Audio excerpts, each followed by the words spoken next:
The stage is yours. Aitäh! Sa mu nime juba tutvustasid ära ja teema ka, nii et lähen kohe järgmisele slaidile edasi. Et selleks, et üldse alustada, tahaks korra teada, kui paljud siit kasutavad Atlassiani tooteid?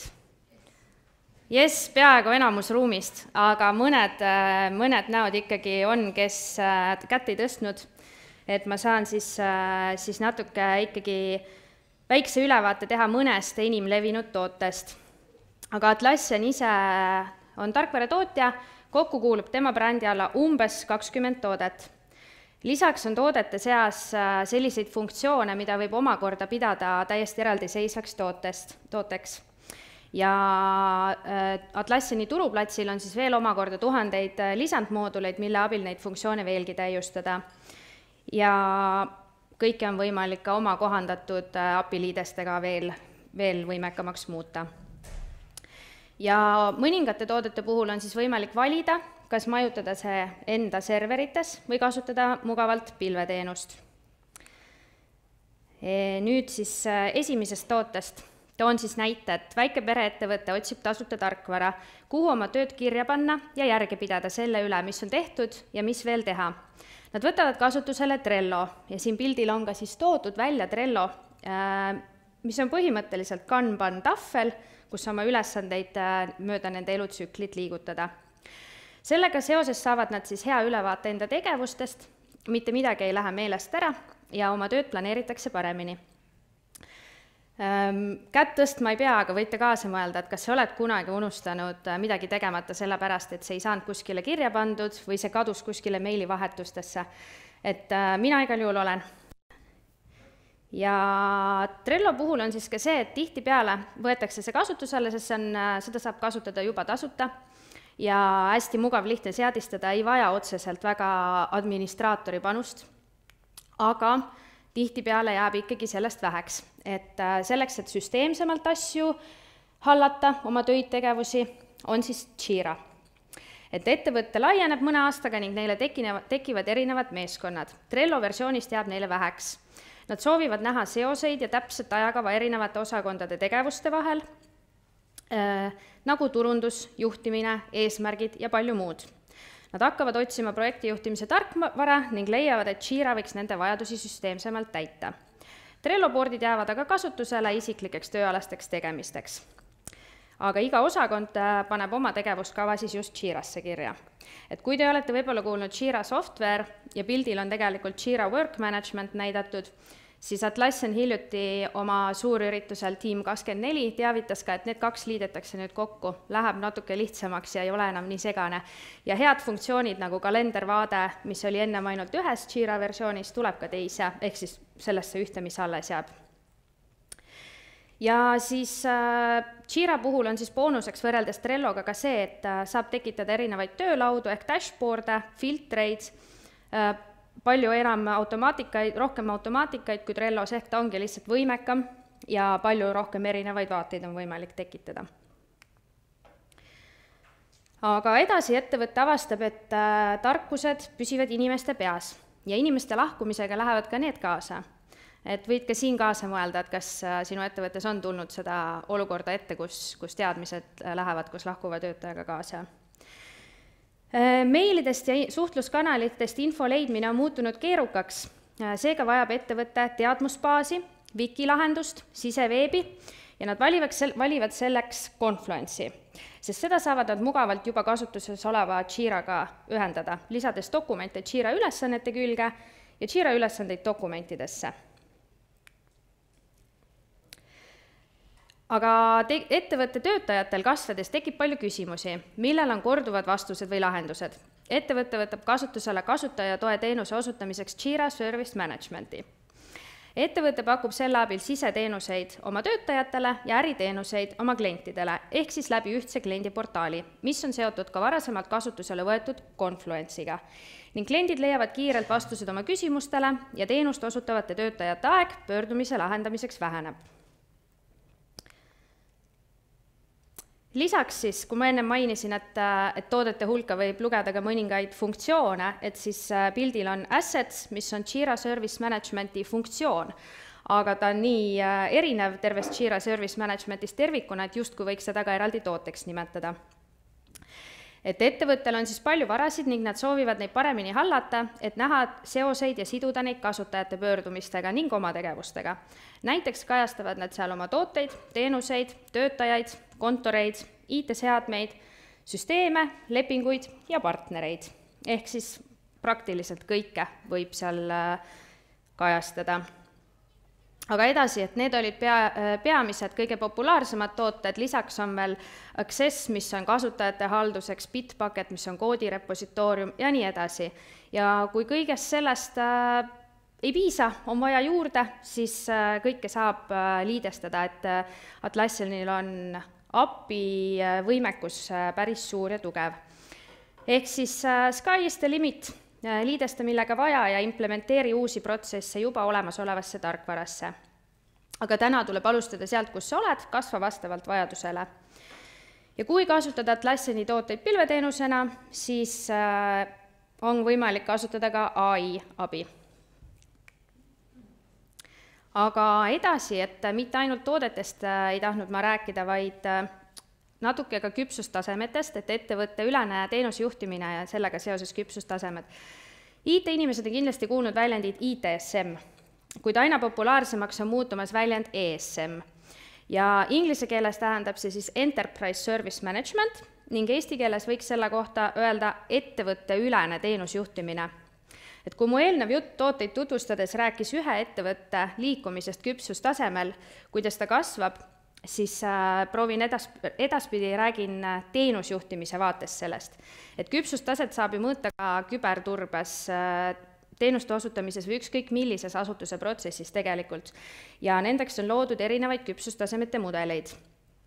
Tasub teada enda küpsustaseme mudelit, kuid ei, sa ei pea alati jõudma viimasele tasemele. Kasulik seda teada on selleks, et planeerida oma järgmisi samme.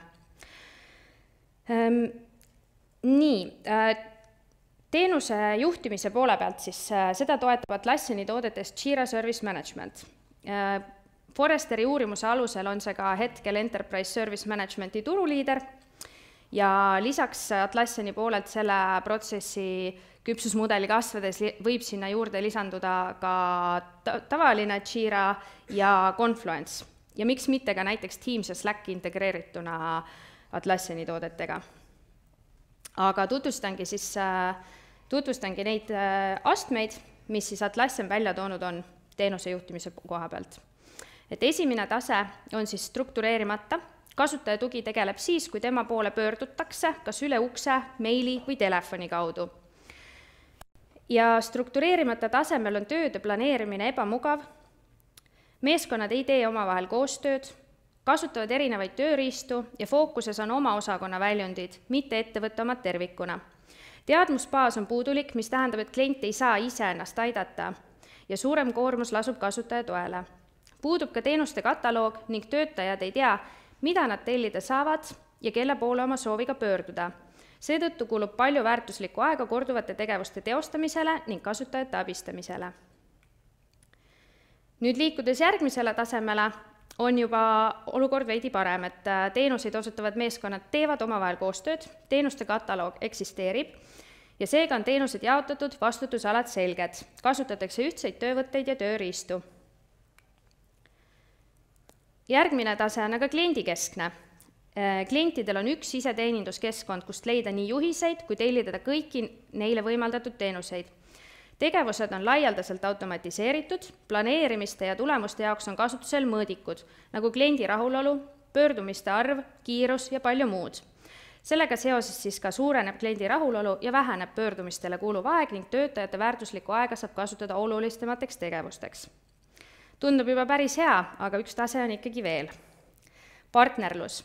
Et tööriist on juurutatud terve ettevõtte üleselt, tiimid töötavad ühtsetel alustel koostöös ja agiilselt. Vara- ja konfiguratsioonihaldus võimaldab leida seoseid kiiresti ja teavitada õigeid inimesi ning muudatusi hallatakse riskidel baseeruvalt. Süsteemid on liidestatud ja andmed on seetõttu õiged ja ei ole dubleerimist. Atlassian on ise koostanud ka Enterprise Service Managementi jaoks visiooni ja nende visioon siis ütleb, et esiteks parimad praktikad, mis oleks, kui me kasutaksime aastakümneid kasutuses olnud ja läbi testitud ITSM praktikaga omandatud teadmisi kõikides organisatsiooni meeskondades. Tellimuskeskkond kliendile, mis oleks, kui töötaja saaks minna ühte kohta, et küsida abi hoolimata sellest, kas tal on vaja muudatusi mingis serveris, vahetada lambipirni või näiteks uuendada oma kontaktandmeid või mobiilipaketti. Ja siis tööriist tiimidele, mis oleks, kui igal meeskonnal, näiteks finantsil ja personalil ja paljudel teistel oleks tööriist oma teenuste osutamiseks. Läbipaistvus, mis oleks, kui me näeks alati ühest kohast, mille osas tuleb meile tellimusi, mis röövib meie aega ning mida saaksime paremini teha. Koostöö, mis oleks, kui kõik meie tiimid tunneksid end ühtsena, töötades eri maailma osades või kodukontoris. Ja tehnoloogiad, mis oleks, kui me juurutaksime oma kasutajatoe teenusesse uuemaid tehnoloogiaid nagu AI, machine learning. See on siis Atlassiani visioon, kuidas võiks Enterprise Service Management toimida. Võtsin ka ühest uuringust natuke statistikat välja, et kui palju ja kuidas siis Enterprise Service Managementi rakendatakse mitte IT-valdkondades. Mitte eriti suure üllatusena tuleb siit välja, et personal on kõige populaarsem. Et personaliteenuste osutamisel üsna populaarne ongi näiteks onboardingu protsessi juurutamine, aga ka puhkused, muud tellimused ja päringud. Halduse all on silmas peetud kõike, mis on seotud töökeskkonnaga, alates katkisest lambipirnist lõpetades kontori kolimisega. Üleüldine kasutaja tugi on siis sellel lehel mõeldud ettevõtte äriteenuste osutamiseks oma klientidele, see siis sõltub teenusest, mida ettevõte pakub. Ja finantsi puhul on näiteks suuremad ostude tellimised, kinnitamised, krediitkaartide taotlemised, limiidi suurendamised ja palju muud. Ning treening näiteks siis sisekoolituste tellimine. Siin kindlasti on IT-inimesi ka ja mina ise olen kunagi IT-kasutaja toes töötanud, et tahtsin küsida sellise küsimuse, et kas keegi on kunagi saanud IT-pöördumise, mis ei kuulu IT-vastutusalasse? Väga hea. Mina olen ja ma ei tea, kas te lugeda näete, aga pöördumise sisu oli, et palun tooge teise korruse kööki veinijava ja mul on sünnipäev. Et see oli kõige lahedam pöördumine, mis ma kunagi saanud olen ja see ei olnud küll TVN-is, aga ühes teises ettevõttes ja minu meelest see näitab hästi kenasti seda, et sisekliendid on harjunud saama IT-teenust hästi mugavalt, sest seda on tehtud juba aastaid. Ja IT-kasutajatoe tiimid kasutavad neid mugavaid tööriistu ja klient tegelikult tahab saada ka teisi teenuseid sama mugavalt ja samast kohast. Et ise asi, kas see veinijava ja transportimine just peab eraldi teenus olema, aga miks mitte? Nii, aga siis tahaksin teile ka näidata mõned ägedad tööd, mis on siis teinud kas meie kliendid ise või siis meie abiga. Et hetkel siin slaidil on siis Eesti Raudtee näide, et Eesti Raudteel on hästi palju erinevaid piirkondasid üle Eesti ja iga piirkonna juht siis vastutab selle eest, et tema piirkonnas töötajatel oleksid tööriided olemas. Ja sinna juurde lisandub ka isikukaitsevahendite tellimused, kus siis ka isikukaitsevahendite kehtivusaegasid hakatakse Assetsi abil jälgima ja saab ka automatiseerida, et kuule, nüüd on aeg vahetada. Et Eesti Raudtee on täna siin kohal ka, nii et kui tahate küsimusi küsida, siis Erki, tõsta käsi püsti korra. Vot, Erki vastab hea meelega, ma loodan. Ja näiteid on veelgi, et ka Tallinna strateegiakeskus lubas enda lahendust näidata. Uue töötaja vorm siis on tehtud dünaamiliseks Formsi abil ning see on ka laialdaselt automatiseeritud. Ehk et sa saad siduda ühe tellimusega, aga võib-olla mitu erinevat osakonda, et kindlasti on seal IT-l tegevusi, kindlasti on personalil tegevusi. Et selles mõttes väga kasulik. Üks näide ettevõtluse ja innovatsiooni sihtasutusest. Et kliendiportaalis saab siis iga töötaja valida endale, kas ta soovib enda tervisepaketina kasutada Stebi treeninglahendusi või Confido tervisekindlustust. Ja sinna taustal on siis ka samuti seotud automaatikaid ja kui see hakkab läbi saama, et siis saab sealt kohe selle teada.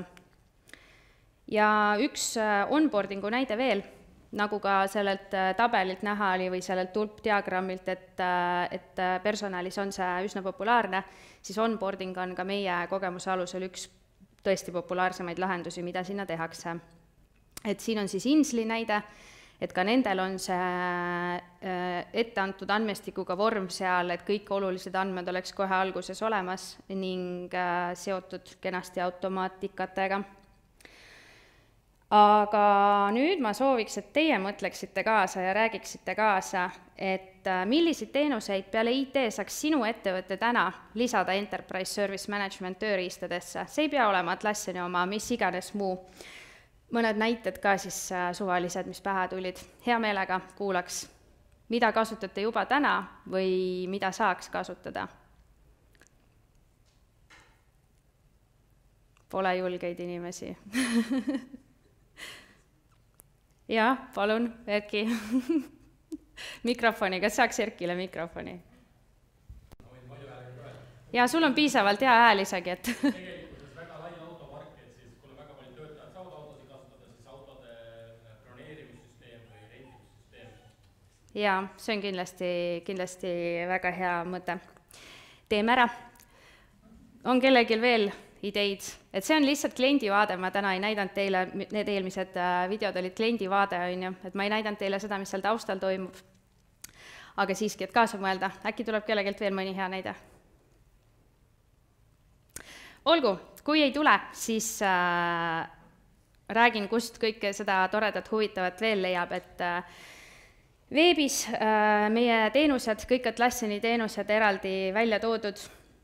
Blogis on siis Atlassiani lahendused märksõna, kust leiab meie igasuguseid toredaid case studies'id ja seal laua peal on ka päris mitu neist välja prindituna flyerina toodud, et näiteks EITS-i, Eesti infoturbestandardi juurutamine.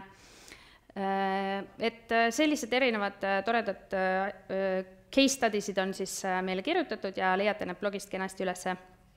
Lisaks community ehk siis kogukond, et veidi üle aasta, 1,5 aastat oleme me korraldanud ka, tähendab, mina olen korraldanud, et see ei ole küll Trinidad Wisemani tegevus, aga ma siis lisana korraldan community üritusi, mis on alati kõigile tasuta ja minimaalselt 4 korda aastas neid toimub. Tore on näha, et siin saalis on ka täna mitu kogukonnaliiget olemas ja järgmine üritus on meil juba ülehomme, et kõik need on alati tasuta, nii et ootan alati kõiki liituma. Ja siis tahaks veel mainida seda, et meil partnerina on võimalik pakkuda ka demokeskkonda 90 päevaks kõikide premium funktsioonidega, et kui oleks soov katsetada kas uusi funktsioone, lahendusi või lihtsalt näha, mida Atlassiani tooted teevad, siis sellel demokeskkonnal on ka ette antud juba andmestikku, erinevaid projekte, vorme, varasid, et väga kihvt on seal ringi vaadata ja saame teha teile privaatse demokeskkonna, mis siis 90 päeva jooksul on kättesaadav. Selleks võite siis kirjutada atlassian@tvn.ee ja teeme selle demokeskkonna ära. Aga aitäh!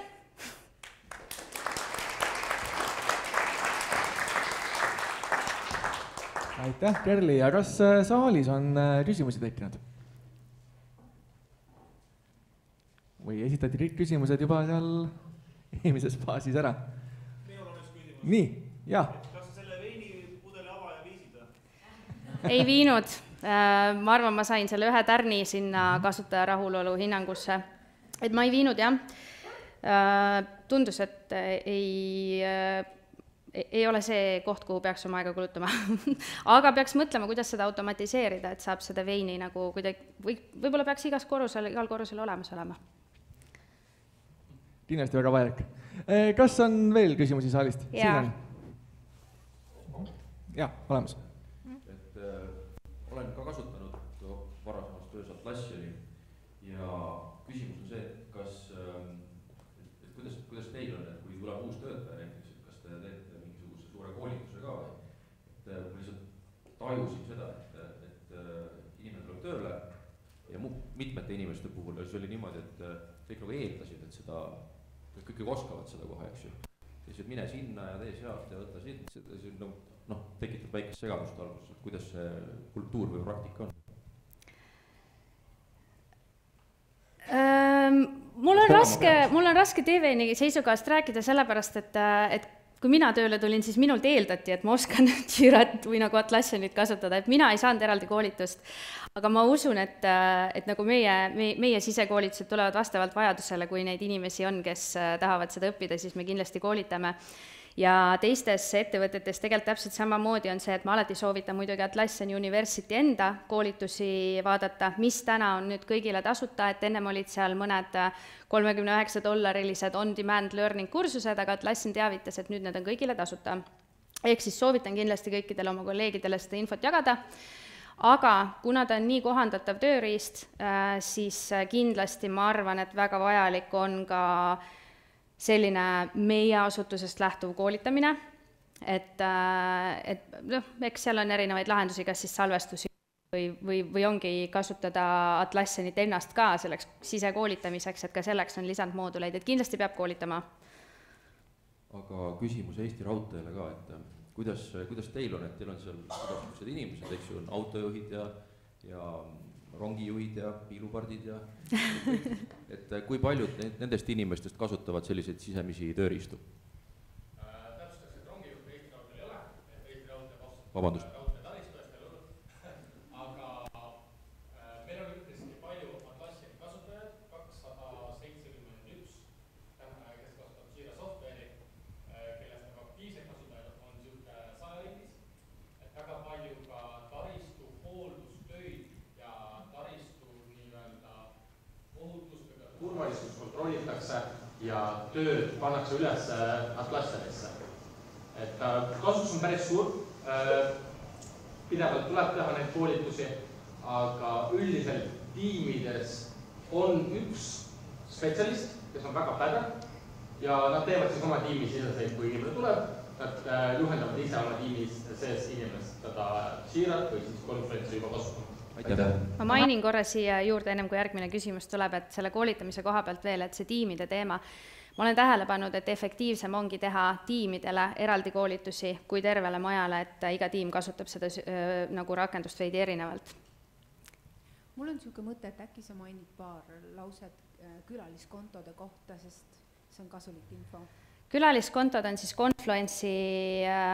Confluence'is saab iga litsenseeritud kasutaja kohta kasutada tasuta litsentsivabalt 5 külaliskontot ja külaliskontode puhul nad saavad ligi ainult ühele Confluence'i ruumile, et mitte siis kõigile. Aga see on hea variant, kui ei soovi kas tervele ettevõttele litsentsi tagada, aga näiteks ühe Confluence'i ruumi ikkagi neile nähtavaks teha. Kuigi näiteks kliendiportaali kaudu ka ühendame Confluence'i ruumi, ühendame kliendiportaaliga ära, siis sealt näevad kõik seda, siis ei ole mingit litsentsi vaja, aga külaliskonto on selleks vaja, et kui see inimene peab nende dokumentidega kaasa saama töötada, ta peab saama neid muuta, tal peaks justkui olema Confluence'i sisemise vaate õigus. Et siis jah, ühe litsentsiga kasutaja kohta saab panna 5 ilma litsentsita külaliskasutajat ning anda ühele ruumile ligipääsu. Kas on midagi veel külaliskontode kohta, mida võin mainida? Tegelikult seal on üks asi on minu meelest veel, mis on oluline, et kui terve meeskond kasutab SSO-d, single sign-on'i või nagu sellist turbelahendust, et sa logid oma töökontoga sisse, siis minu meelest külaliskontode puhul sa pead tõstma nad, ma võin siin eksida, aga võimalik, et siis tuleb seda kontot natuke seadistada, et siis kahjuks see võimalus minu meelest kaob ära. Nii, mul on siin viimane küsimus enda poolt hoopis, et ma olen kuulnud sellist asja, et Atlassiani partneritelt nende igasuguste litsentside ostmine vist on soodsam, kui on otse Atlassiani käest, et kas saad seda poolt natuke avada? Jaa, Atlassianil on siis erinevatel tasemetel partnerid ja meie oleme siis Platinum taseme partner, mis on kõige kõrgema taseme partner. Ja ka kõige suurem Baltikumis oleme, et see tagab meile selle, et me saame pakkuda litsentse oluliselt parema hinnaga, kui letihind on ja reeglina ka teistest partneritest parema hinnaga, kui me oleme kõrgemal tasemel kui nemad. Et tõesti, see on tihtipeale see esimene etapp, kuidas meieni jõutakse, et litsentsid, aga pakume ka teenuseid, et litsentsid ja teenused, koolitused.